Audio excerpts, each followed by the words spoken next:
Once again, I put it to a vote on my community tab whether you'd like to see a head swap video of Injustice 2 or Action Comics #1 Superman. Overwhelmingly, you guys voted for Action Comics #1. Was your #1 choice the best choice? Stick around to find out and see some Superman head swaps. Welcome to 5 Points of Articulation, where I review action figures and then articulate 5 points to help you decide if you want to add that figure to your collection. The 5 points I discuss are packaging, presentation, posability, playability, and price. I'm Jason, and if you enjoy my content, please like, share, subscribe, do all the YouTube rigmarole.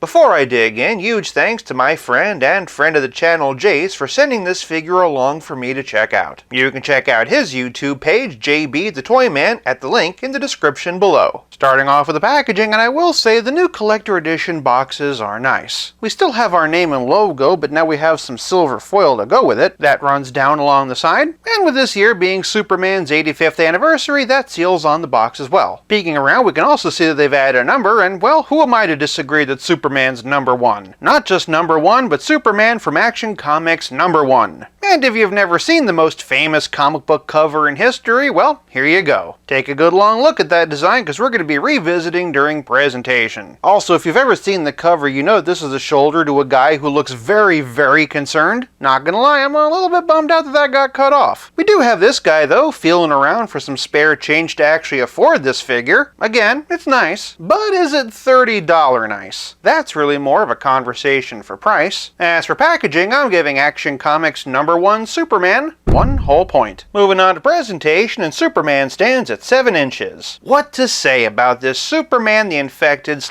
Hush repaint that I haven't said a million times? Well, first things first, the head's new and is probably the figure's biggest selling point. Heck, the fact that this is a head swap video is probably why you clicked on it. I know when I saw the promotional pictures, the head was the only thing I was interested in, and to my way of thinking, this body was way too bulky and detailed for this version of the character. Specifically all the extra lines, the cuffs, and most especially the boots. Being the Superman superfan that I am, I actually have a reprint of Action Comics #1, so I thought I'd dig that out. Again, here's that guy. Referring back to that cover, and I did have mixed feelings. The logo was correct, but according to the cover, he should have little red boots. Digging into the comic, though, and I was kinda surprised by something. In the comic, the solid blue legs are accurate. I've seen criticisms that say he should have more straps around the calves, and honestly, I can see it. Looking at other panels, though, and it really wasn't something they were consistent with. What really astonished me was that the logo looked completely different inside and actually was never clearly drawn. More importantly, look at the sleeve cuffs. Even here in a different panel. Turns out these were comic accurate all along. Then I saw this panel and all my criticisms of the figure faded away. This figure is unmistakably Superman from Action Comics #1, with one minor criticism. In comic, the logo is a lot closer to the Platinum Edition, whereas that more stylized shield really only exists on the cover. If you could swap the legs on the Platinum Edition and this one, I think it would balance out and be perfect. But now that I've done my homework, this is a lot better than I gave it credit for. Even so, the stumpy neck and bootsy strap thing is gonna cost him. So for presentation, I'm giving Action Comics #1 Superman half a point. Moving on to posability, and 1 whole point. Seriously, I've gone over the articulation of this body 1,000 times and I'm not doing it again. Besides, that leaves us more time to talk about playability. One of the coolest Superman accessories I've honestly ever seen is this set of chains. It feels like a bunch of separate pieces, but is actually one unit. The links have been well sculpted, but what I really like is that it's reversible. Putting them around him this way and it looks like Superman's been bound up, flipping him this way and it looks like he's breaking free. In fact, it's been taken straight out of the last panel of Action Comics #1. Again, I had my doubts, but this figure really is a good tribute to that comic. Of course, he comes with a trading card featuring the artwork from that comic. Flipping it around and, well, you can't actually read it. Taking it out though, and to be honest, this is a pretty touching write-up. Am I so touched that I'm okay with a $10 trading card stand? Well, that depends. What else else does he come with? Naturally, he comes with the DC Multiverse figure stand. This time the DC logo's been printed in silver. He also comes with a flight stand. This time the logo's been printed in black, with the only added value really being these chains and 3 different stands. For $30 they couldn't spring for an extra pair of reused hands? For real though, I do love these chains, and I hope that they get reissued in green to recreate the cover of Amazing New Adventures of Superman #1. But playability is more than just accessories. It's also about how well your figure plays with others. I do have Hawkman and Green Lantern, but I haven't cracked into them yet, so I can't do a proper side-by-side. So, strictly speaking, the only Justice Society character I have is Jay Garrick. Though I do have a couple of non-Golden Age versions of Dr. Fate. I do have this DC Direct Darwin Cook Wonder Woman, which is kinda like the Golden Age though. Otherwise, for some more Silver Age superheroes, and here we have the Nightfall Batman, Flashpoint Flash, the NECA Green Lantern, and Endless Winter Aquaman with the unmasked Barry head. Although it seems kind of pointless because of the time period differences, and here we have John Kent and Con-El, who definitely shouldn't be this tall compared to him. But for some villains, and here we have Superboy Prime, Bizarro, which as far as I'm concerned is the more appropriate use for this body, Lex Luthor in his battle armor, Atomic Skull also in Lex Luthor's battle armor, and the Injustice 2 Brainiac. For a relative scale comparison, here's Action Comics #1 Superman with Pizza Spidey and the Spectacular Spider-Man, and as always, here he is with Stealth Iron Man. Of course, I know what you guys are really here for are the head swaps. First up, and here we go from Action Comics #1 to Action Comics 1000. It is splendid to see a standard Superman figure smiling back at me. That said, I do think that this head is just a bit too big for this body. Other way around is a bit small, but we have seen this configuration in other videos before. Next up, and using the same body, here we have Hush. Skin tones aside, this looks really nice. Still needs a longer neck, but it's closer to my mental image of Superman. Other way around, and if you like this head, it works just fine. Just to show you the difference a little extra neck makes, here you go. Same with the regular version. For one of my new favorites, and here's a combination of Hush and the repaint of Action Comics 1000, this might just be a winner. On the one hand, this is a bit large for the Action Comics 1000 parts, but in combination with the Hush parts, and this kind of balances out. The flesh tone's a good match. That means you can also swap the hands. If you do want to make this permanent though, you're going to also have to swap those wrist balls. Next up, and since the body is being reused for the upcoming Mullet Superman, I thought I'd bring out Superman from The Dark Knight Returns. He's not clicked fully into place, but I gotta admit, I like this a lot more than I expected. Though in fairness, just about anything's better than the Dark Knight Returns head. Because the Action Comics head is a bit bigger, it does kinda balance out. Other way around, and bleh. Here we have Page Punchers, which is being repurposed as a classic Superman. Not surprisingly, this head is way too small for this body, so naturally the Action Comics head is a bit big for Page Punchers. Although, hey, that means it goes great with the hands. Digging into some variants, and here's Dark Knight's Death Metal. Not sure that the smiling face really fits that metal aesthetic, but hey, since the torso's about the same, at least it fits. On the flip side, if you wanted to make a DC Multiverse scale version of Sentry, I think this would be a pretty good start. You wouldn't even have to resculpt the torso. Next up, and once again sharing the same body, is the Superman and Lois Lane comic book Solar Suit version. Again, since it's essentially the same body, the proportions are the same. Throw on some long hair and this could be the start of a Return of Superman custom. Otherwise, Action Comics #1 Superman with a beard is definitely a mood. As for whether or not that's a good mood, I'll leave that up to you. And then for a live action option, here we have Henry Cavill. To be honest, this isn't half bad. I don't have the head click completely into place to give the neck some more length. For those curious about what could have been, and here's the Cavill head on the Action Comics body. Lastly, and based on a request in the comments, and here we have Shazam. I gotta admit, as much as I love this as a Superman head, I think it might even be better as Shazam. It really has that old-timey kind of Fred McMurray look. If you did something about the skin tones, this would be a phenomenal custom. Conversely, this is definitely an interesting look. I feel like if you put this on the Platinum Edition, it would almost look like the George Reeves Superman as played by Ben Affleck.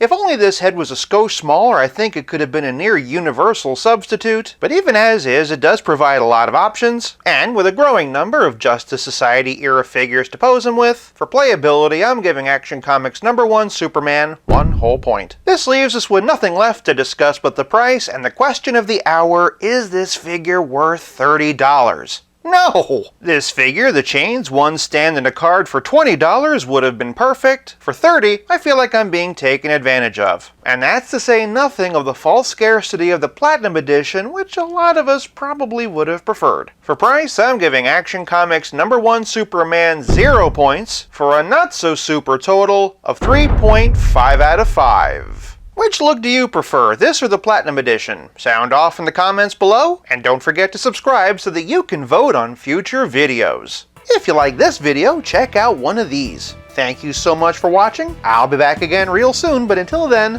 play nice and have fun.